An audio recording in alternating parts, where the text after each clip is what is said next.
Hamas کا دباؤ کام کر گیا۔ اسرائیل جنگ بندی پر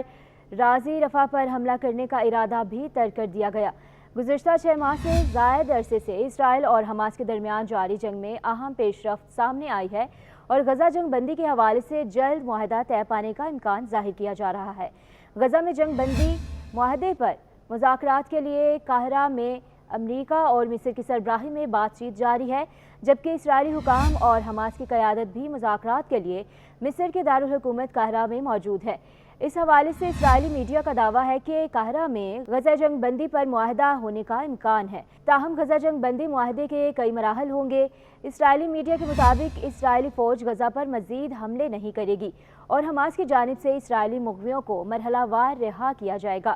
اسرائیلی میڈیا نے یہ دعویٰ بھی کیا ہے کہ اسرائیلی فلسطینی قیدیوں کی رہائی پر رضامند ہو گیا ہے اور اسرائیل شمالی غزہ میں فلسطینیوں کی واپسی نہیں روکے گا۔ میڈیا رپورٹس میں یہ دعویٰ بھی کیا گیا ہے کہ اسرائیل غزہ کی مصری سرحد سے متصل رفح کے علاقے پر حملہ نہیں کرے گا۔ مصری میڈیا کے مطابق اگر حماس اور اسرائیل کے درمیان معاہدہ طے پا جاتا ہے تو حزب اللہ بھی جنوبی لبنان سے فائرنگ بند کر دے گی۔ ایک سینئر سعودی اہلکار کا اس حوالے سے کہنا ہے کہ حماس جنگ کے خاتمے اور غزہ کی پٹی سے اسرائیلی فوج کے مکمل انخلاء کی امریکی ضمانتوں سے مطمئن ہے اور ایسا لگتا ہے کہ حماس اسرائیلی تجاویز کے جواب میں ایک نظر ثانی شدہ فارمولہ پیش کرے گی۔ میڈیا رپورٹس کے مطابق اسرائیل معاہدے کی منظوری صرف اسی صورت میں دے گا جب وہ ان ترامیم سے اتفاق کرتا ہے جن کا حماس نے مطالبہ کیا ہے۔ خیال رہے کہ فلسطینیوں کی نسل کشی کے جنون میں مبتلا اسرائیلی وزیر اعظم بنیامین نتن یاہو بارہا یہ بات کہہ چکے ہیں کہ چاہے کچھ بھی ہو جائے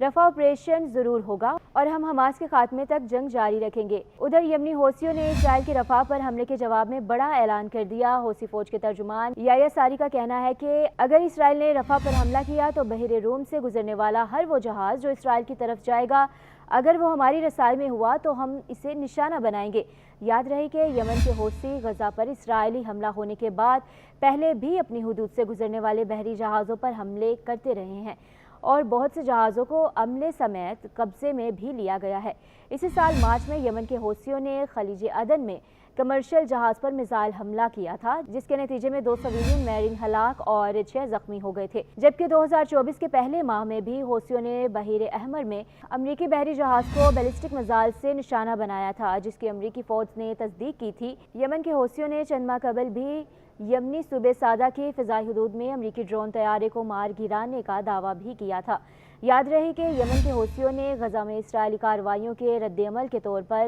صہیونی فورسز کے خلاف اعلان جنگ کر رکھا ہے اور حوثی اب تک اسرائیل پر 6 بیلسٹک میزائل داغ چکے ہیں۔ حوثی اپنے حملوں کو ہمیشہ فلسطینیوں کے ساتھ اظہار یکجہتی کا نام دیتے ہیں اور ان کا کہنا ہے کہ اگر اسرائیل غزہ پر حملے روک دے تو بین الاقوامی جہازوں سمیت امریکہ اور برطانیہ یا اسرائیل کے جہازوں کو نشانہ نہیں بنایا جائے گا۔ حوثیوں کی جانب سے تجارتی بحری جہازوں پر حملوں کے جواب میں امریکہ اور برطانیہ سمیت اتحادی ممالک نے یمن میں حوثیوں کے ٹھکانوں اور میزائل لانچنگ سائٹس کو جنگی جہازوں سے نشانہ بھی بنایا تھا، لیکن اتحادیوں کے حملے بھی یمنی حوثیوں کے حوصلے پست نہ کر سکے اور حوثی بحیرہ احمر میں اسرائیل، امریکہ اور برطانیہ کے بحری جہازوں کو نشانہ بنا رہے ہیں۔